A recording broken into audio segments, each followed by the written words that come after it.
네, 사랑하는 성도 여러분, 오늘 우리는 이 바울이 갈라디아 쓴 편지 중에 이 갈라디아 성도들에게 쓴 편지 중에 이 마지막 부분을 한번 살펴보려고 합니다. 바울이 쓴 이 편지의 결론 부분은요, 이 본론에서 했던 이야기들을 해석하는 중요한 열쇠가 되기 때문에 이 매우 중요한 본문이라고 볼 수 있습니다. 교회가 오늘날까지 생명을 바쳐 지키려고 했던 진리가 무엇인지에 대해서 잘 보여주고 있기 때문입니다.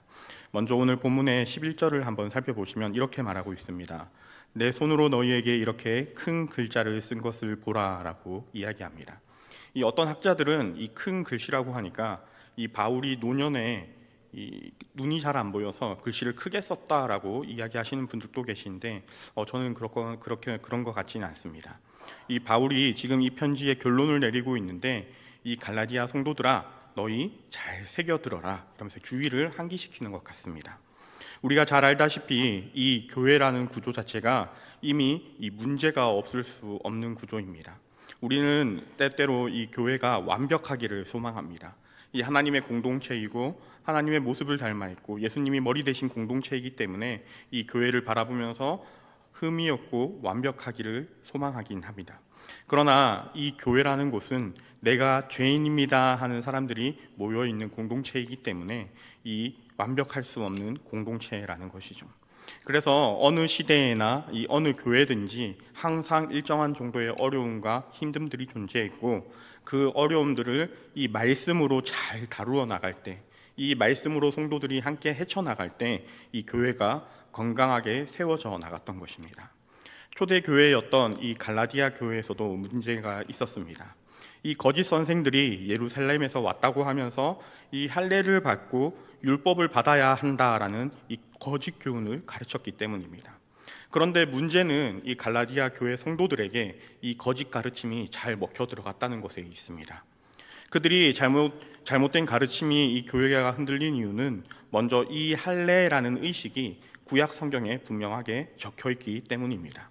구약에 보시면 이 할례를 행하라라고 명령하고 있습니다. 그리고 그들이 지금 이 갈라디아 교회가 그때 한참 이 유대인들에게 많은 공격을 받았었는데요. 그들이 말하는 것처럼 이 율법과 할례를 지키게 된다면 이 어느 정도 타협을 하면서 이 예수님을 믿을 수 있는 것이 아닌가라는 생각이 들었던 것도 같습니다. 그리고 그런 주장을 하는 사람이, 그렇게 외치는 사람이 예루살렘에서 파송되었다라고 이야기하니까 자신들의 권위나 주장을 이렇게 주장하고 있으니까 더욱더 신빙성 있게 들렸던 것이죠. 그러나 이 그들을 향해서 바울은 이렇게 말하고 있습니다. 우리 12절 함께 읽어보겠습니다.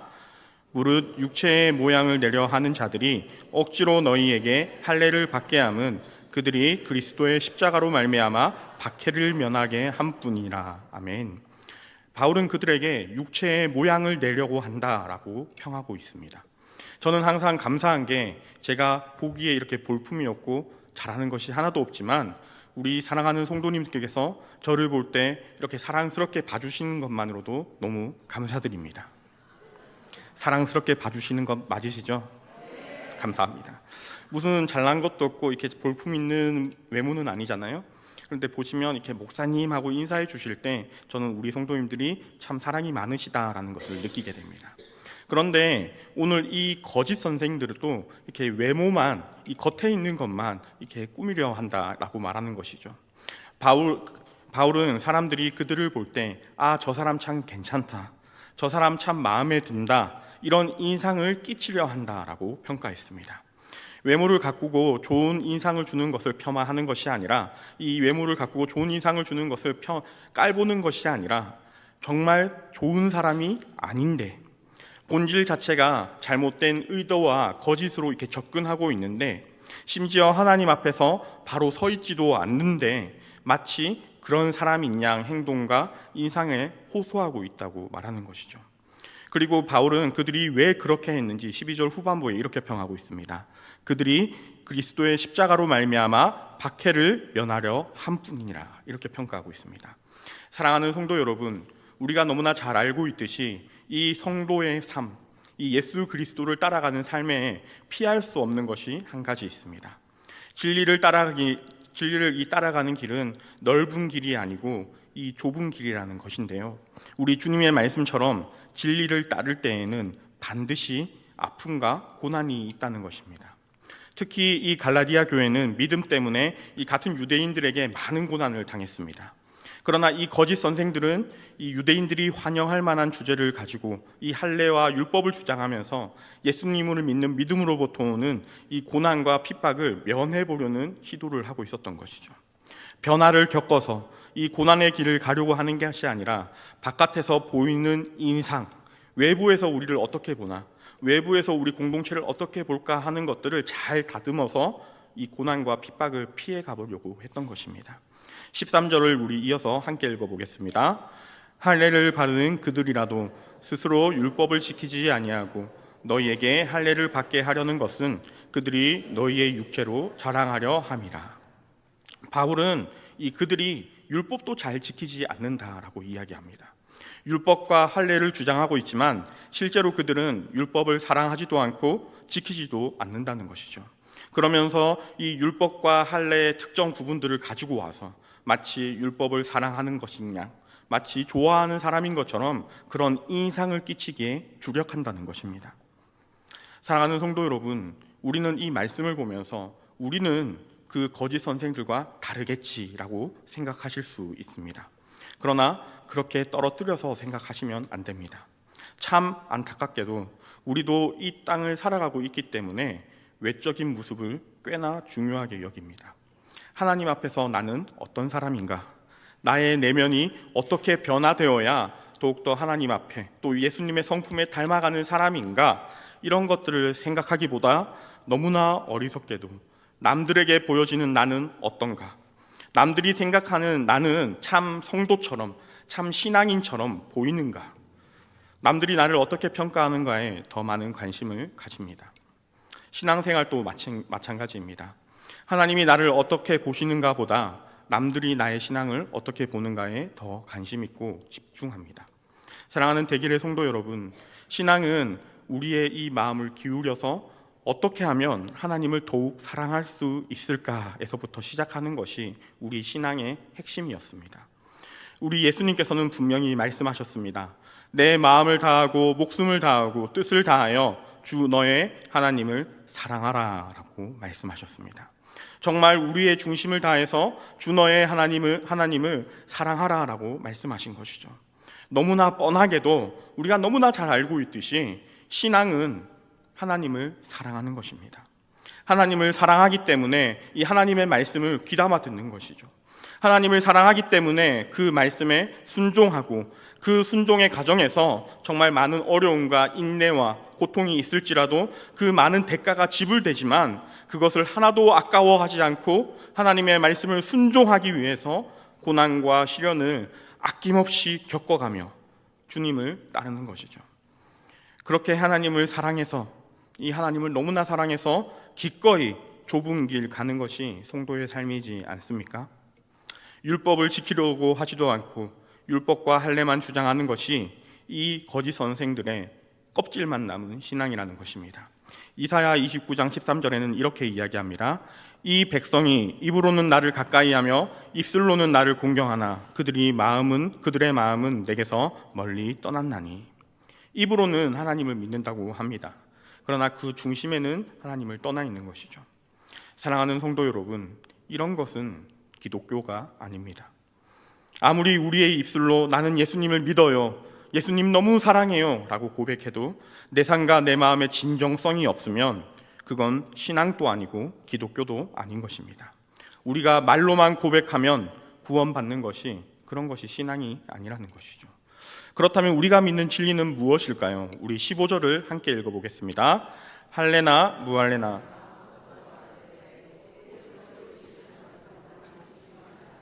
아멘. 우리에게 진짜 중요한 것은 이 새로운 지음 받아서 거듭나야 한다는 사실입니다. 저와 여러분이 얼마나 기독교인처럼 사는가, 이런 율법을 행하고 이 말씀의 행위가 있는가 없는가가 아니라 저와 여러분의 내면 속에서 우리가 진실로 한 번 더 태어났는가, 거듭났는가가 이 진리의 핵심이라는 것이죠. 우리 모두는 죄인으로 태어났습니다. 주님을 바르게 만나기 전까진 우리는 주님을 원수처럼 대하던 사람들이었습니다. 그러나 성령님께서 오셔서 우리가 거듭나게 되면, 성령 안에서 다시 태어나게 되면 우리는 비로소 이 하나님을 사랑할 수 있게 됩니다. 그래서 사랑하는 하나님을 따르려고 하는 것이죠. 하나님을 사랑하는 마음에 율법과 말씀을 들을 때에도 이 형식적으로 듣지 않고 사랑하기 때문에 그 말씀에 순종하고자 합니다. 사랑하기 때문에 우리 인생에 어떠한 값을 지불하여서라도 하나님의 말씀이 가르치는 길을 따라가고자 하는 것이죠. 그런데 오늘 이 거짓 선생들을 보십시오. 얼마나 어리석은지 신앙을 전부 다 껍질로만 바꿔놓으려고 합니다. 할례를 받았는가? 몸의 일부를 잘랐는가? 아니, 이 교회에 지금 오고 있는가? 교회에 왔는가? 내가 얼마나 교회에 많은 봉사에 참여하였는가? 내가 얼마나 헌금을 잘하였는가? 그저 종교로만 이 기독교를 쓰려고 하는 것이죠.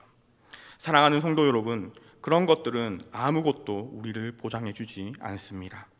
우리의 중심이 새롭게 태어나서 나의 삶에 얼마나 진실한 변화가 있었는가가 우리 신앙의 핵심이라는 것이죠. 계속해서 바울은 진리에 대해서 계속해서 설명하고 있습니다. 이 할례와 율법은 구원이 사람의 노력과 공로로 가능한 것인가, 아니면 하나님이 거저 주시는 은혜인가를 구별하게 해주는 굉장히 중요한 구별점입니다. 기독교 신앙은 우리가 하나님이 감동할 만한 일을 해서 이 하나님이 감동받으시고 우리에게 복을 주시는 그런 구조가 아닙니다. 사람의 편에서 많은 것들을 해서 구원받는 것은 이 세상의 종교와 윤리와 도덕이라고 볼 수 있습니다. 세상의 종교는 신에게 복을 받고 구원을 받기 위해서 우리가 어떠한 특정한 자격을 갖추어야 한다라고 이야기합니다. 일정한 정도의 행위를 하고 덕을 쌓고 이 선을 쌓아야지 신께서 우리에게 복을 준다고 이야기하는 것이죠. 거짓 선생들의 가르침도 그런 세상의 논리와 동일했습니다. 사실 저와 여러분의 마음 안에도 그러한 본성이 없지는 않습니다. 하나님 앞에 설 때, 좀 떳떳하게, 좀 면목이 있고 싶어하는 마음들이 우리에게 있는 것이죠. 그런데 이 기독교에는 철저히 다른 구원관이 있습니다. 기독교는 사람이 하나님을 감동시킬 만한 선이나 덕을 행할 수 없다고 판단합니다. 철저하게 죄인인 사람이 선을 행하거나 이 덕을 끼쳐서 얼마나 잘 살아서 하나님을 감동시키는 것은 불가능하다는 것입니다. 그럼 어떻게 해야 합니까? 우리의 어떤 것을 행하고 어떤 자격이나 공로나 무슨 조건을 구비한 것이 아닙니다. 그저 하나님께서 너무나 풍성한 사랑을 가지고 우리를 향한 계획과 생각을 품고 계셨다는 것이죠. 그리고 그 계획을 우리 예수님을 통해서 우리에게 밝히 드러내어 보여주셨습니다. 예수님께서 우리를 위하여 사시고 죽으시며 이루어 놓은 모든 구원의 온전한 공로를 우리는 아무 자격 없지만 하나님의 완전한 사랑과 예수 그리스도의 온전한 대속의 은혜를 믿음으로써 아무 자격도 없이 공로도 없이 믿음으로 하나님께 용서된 것입니다. 하나님의 모든 복과 은총, 너무 귀한 선물들을 값없이 받게 되었다는 것입니다. 이것이 기독교가 가지고 있는 이 구원의 핵심입니다.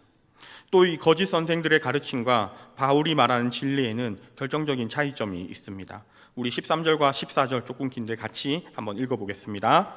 할례를 받는 그들이라도 스스로 율법을 지키지 아니하고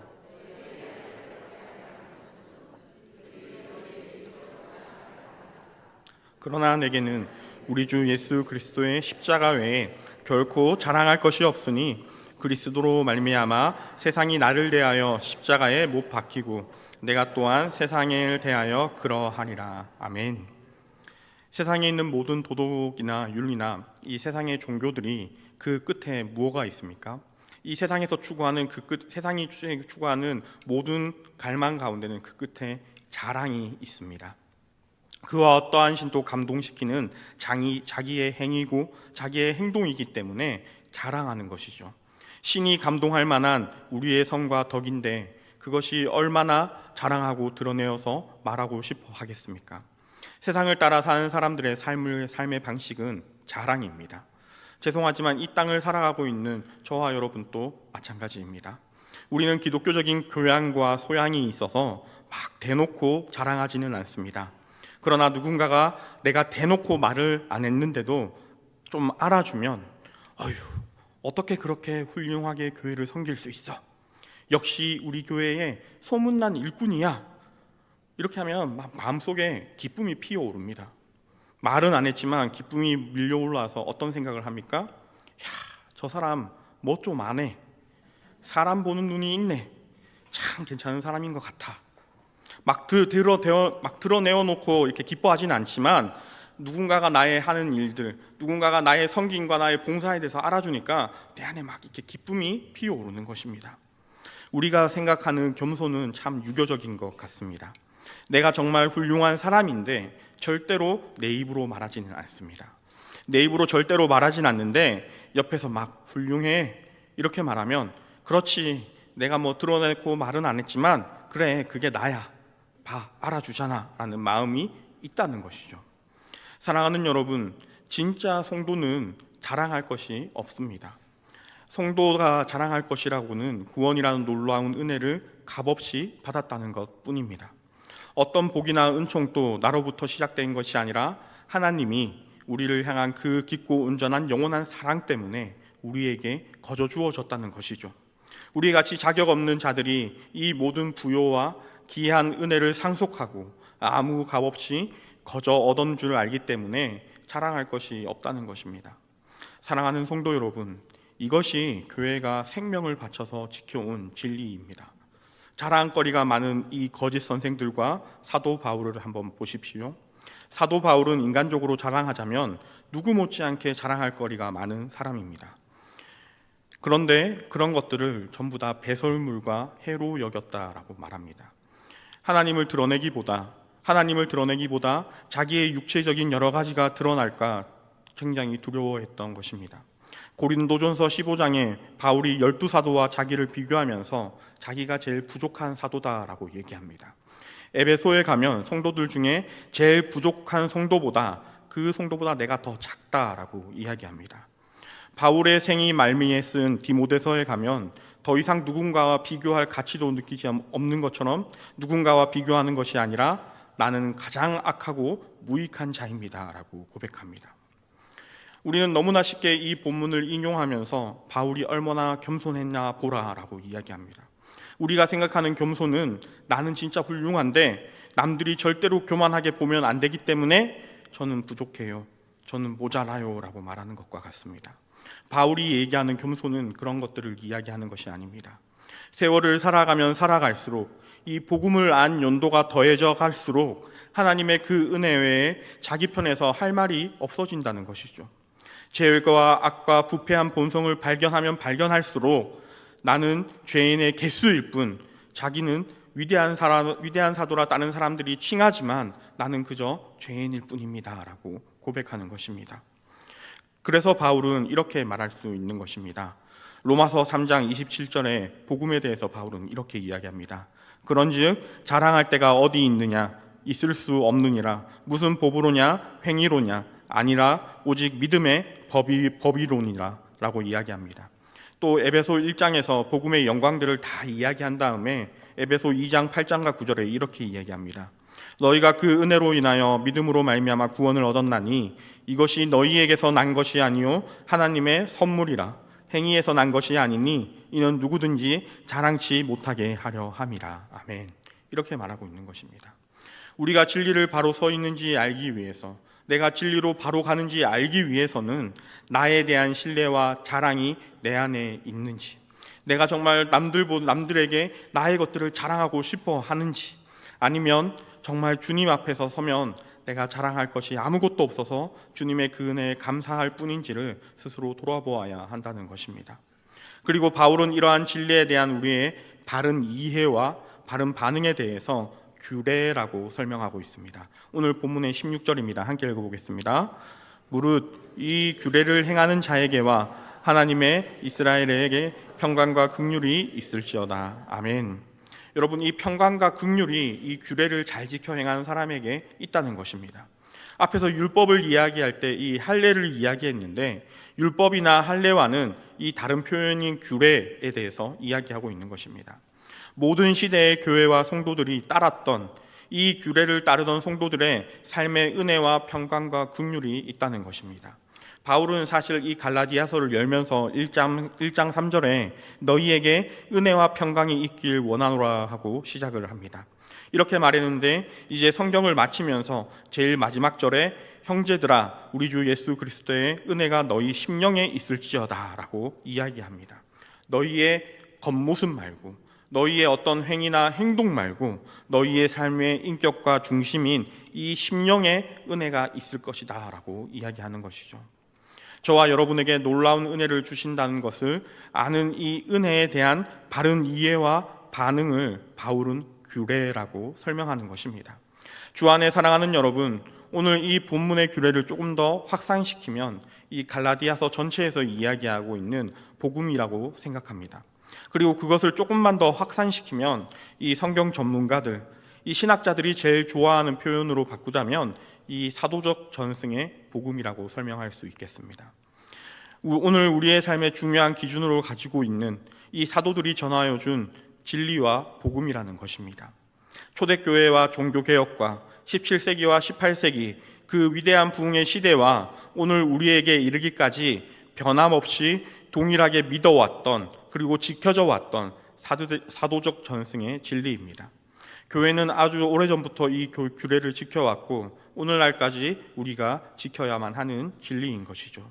바울은 그렇게 이 갈라디아 성도들에게 쓴 편지를 마무리하고 있습니다.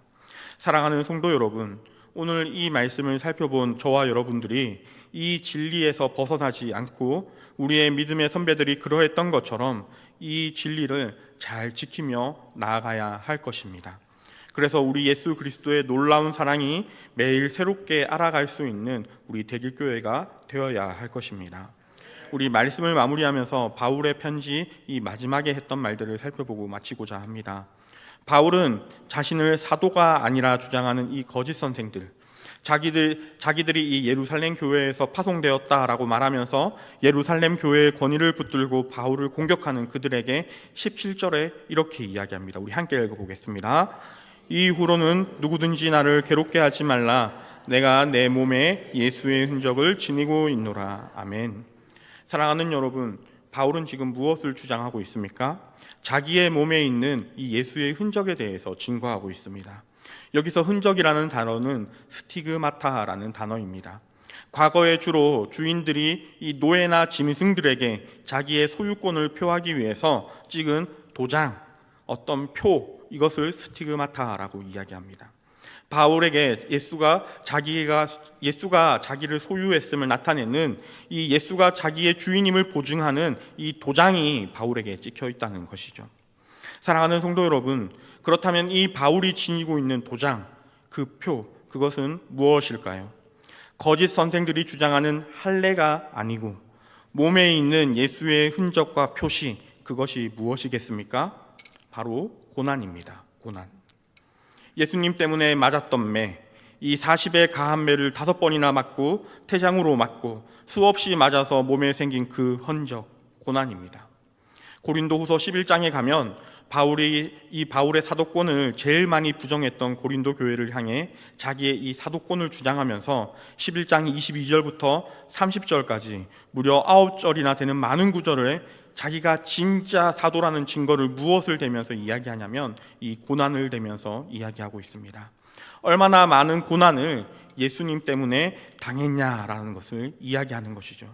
사랑하는 성도 여러분, 안타깝게도 오늘날 우리는 예수를 믿는 표, 예수님이 우리의 주인이라는 그 표를 우리가 얼마나 복을 많이 받았는가로 이야기합니다.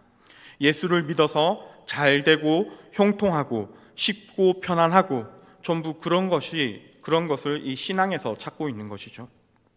오늘 사도 바울의 이야기를 한번 들어보십시오. 내가 하나님의 사도인 증거가 뭐냐라고 이야기하면 내 몸에 표시가 있는데 본 적이 없냐? 주님 때문에 맞았던 그 수많은 매, 그 핍박과 고난, 그 수고와 아픔을 봐라. 나의 몸에 있는 이 흔적들을 봐라 라고 이렇게 이야기하는 것입니다. 사랑하는 여러분, 우리가 보편적으로 가르치는 것처럼 이 예수님을 믿으면 정말 우리에게 복이 있습니다. 정말 그 복을 받습니다. 정말 복이 없다는 말이 절대로 아닙니다. 복은 없고 고난만 있고 매맞음만 있고 핍박만 있다, 이런 말을 하는 것이 아닙니다. 그러나 사랑하는 성도 여러분, 우리가 이 땅을 사는 성도로서 정말 붙들고 자랑하고 기뻐해야 하는 것이 무엇이냐라는 말입니다. 주님이 영광 받으시는 그날이 올 때까지 이 땅을 살면서 예수님의 자녀로서의 표식, 고난이 우리에게 있어야 한다는 것이죠. 우리를 위하여 십자가에 달리신 그 주님의 길을 생각하며 우리도 이 좁은 길, 쉽지 않은 길, 성도로서 이 땅에서 당하게 되는 일정한 정도의 고통과 고난이 필히 우리의 삶 가운데 있을 것인데, 그 힘든 길, 이 어려운 길을 가면서도 나 혼자가 아니라 주님과 함께 동행하며 나의 삶을 살아내고 견뎌내고 인내할 때에 주님께서 참 잘하였다라고 말씀하여 주신 내 삶의 증거, 그 흔적이 우리에게 있어야 된다는 것입니다. 사랑하는 성도 여러분, 그 좁은 길 갈 때에 우리가 넘어지고 상처 입고 그 고난과 슬픔의 길을 통과할 때에 우리는 혼자가 아닐 것입니다. 주님께서 분명히 우리의 손을 잡아주셨고 일으켜 세워주실 것이며, 우리가 주님과 함께 그 길을 통과하게 될 때에 우리에게는 세상이 줄 수 없는 기쁨과 희락과 평안과 즐거움이 함께 있을 것입니다. 오늘날 우리는 이 땅에서 너무나 중요한 신앙의 핵심을 잊어버리고 살아갈 때가 종종 있습니다. 그저 세상과 같이 이 육체를 좋아하면서 몸이 편하고 내 몸이 잘 되고 내가 형통하고 어려움 없이 살기를 바랍니다. 우리에게 복이 없다는 것은 아닙니다. 하나님이 너무나 많은 복을 주셨지만 슬픔 많고 고통 많은 이 땅을 살아가면서 이 세상의 어떤 부귀영화가 아니라 주님의 흔적과 모양이 내 몸에 새겨진 그 고난, 그것을 자랑하는 것보다 무엇이 우리에게 더 큰 자랑이겠습니까? 그러니 사랑하는 성도 여러분, 정말 이 좀 역설적인 말이지만 정말 아이러니하지만 고난 중에 있을 때 기뻐하시기 바랍니다. 우리 주 예수 그리스도께서 저와 여러분과 반드시 함께 하시고 우리의 그 눈물 절대로 잊지 않으실 것입니다. 우리 마지막으로 17절 함께 크게 읽어보고 말씀을 마무리하겠습니다. 17절입니다. 이후로는 누구든지 나를 괴롭게 하지 말라. 내가 내 몸에 예수의 흔적을 지니고 있노라. 아멘. 이런 바울의 고백이 우리의 삶의 고백이 되고 주님 앞에 갔을 때 우리의 삶의 증거입니다. 우리의 흔적을 자랑스럽게 주님 앞에 내어 보일 수 있는 그런 우리 대길교회 모든 성도님들 되길 소망하고 축복합니다. 기도하겠습니다. 사랑의 하나님, 오늘 이 시간 우리가 주님 앞에 나와 예배할 수 있게 하여 주심을 감사드립니다. 우리가 아직 죄인 되었을 때 우리를 찾아오셔서 아무 조건 없이 아무 이유 없이 그저 사랑해 주셔서 우리가 구원받고 이렇게 한 공동체로 모일 수 있게 하여 주심도 감사합니다. 우리도 갈라디아 교회처럼 복음의 진리를 지키며 세상을 향해 나아갈 수 있도록 힘 주시고, 우리가 진리를 지키며 나아갈 때 비록 우리에게 부족한 것들이나 약한 부분이 있다고 할지라도 주님의 말씀 안에서 잘 다루어내며 건강한 교회가 될 수 있도록 주님 도와주십시오. 주님 앞에 아무것도 자랑할 것이 없어서 주님의 이름만, 주님께서 주신 그 놀라운 은혜만을 자랑할 수 있도록 도와주시고, 우리의 삶을 통해 증거하고 바울처럼 흔적을 가진 성도의 삶을 살아내게 도와주십시오. 주님, 돌아오는 주일에 성찬식과 세례식이 진행됩니다. 우리 공동체로서 주님의 몸과 피를 마시며 먹을 때 우리 예수님이 우리를 위하여 보여주신 그 놀라운 사랑을 기억하며 그 놀라운 사랑에 감사하며 기념할 수 있도록 도와주시고, 새로운 성도로 한 발을 내딛는 하나님의 자녀들을 진정으로 축복하고 감사할 수 있는 그 예배가 될 수 있도록 주님 도와주십시오. 이 모든 것을 이미 이루어 주신 예수 그리스도의 이름으로 기도드렸습니다. 아멘.